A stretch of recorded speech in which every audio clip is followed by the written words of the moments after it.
নমস্কার বন্ধুরা, আজকে আমি বানাবো পালং শাকের কোপ্তা। তো আমি প্রথমে পেঁয়াজ, রসুন, আদা, কাঁচা লঙ্কা পেস্ট করে নিচ্ছি। পালং শাকটাকে কেটে ধুয়ে রেখে নিয়েছি। সামান্য লবণ দিয়ে এটাকে ভালো করে মাখতে হবে যাতে জলটা বেরিয়ে যায়। এটা জল থেকে আমি চিপে নেবো এবার ভালো করে। সামান্য একটু দিয়ে দেবো, দিয়ে দিলাম।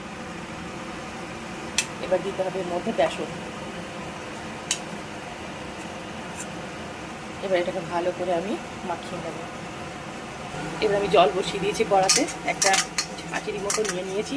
এর মধ্যে আমি ভালো করে তেল দিয়ে দিলাম, বসিয়ে দেবো।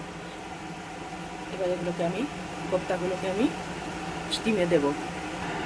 এগুলো আমার হয়ে গেছে কোপ্তাগুলো। এবার আমি কড়াতে তেল, এবার পেস্ট আমি দিয়ে দেবো কিছুটা, দিয়ে দেবো হলুদ গুঁড়ো, দিয়ে দেবো ধনে, দিয়ে লঙ্কা গুঁড়ো, দিয়ে দেবো কাশ্মীরি মির্চি, সামান্য জল, নুন দিয়ে দিলাম, সামান্য চিনি, কোপ্তাগুলো দিয়ে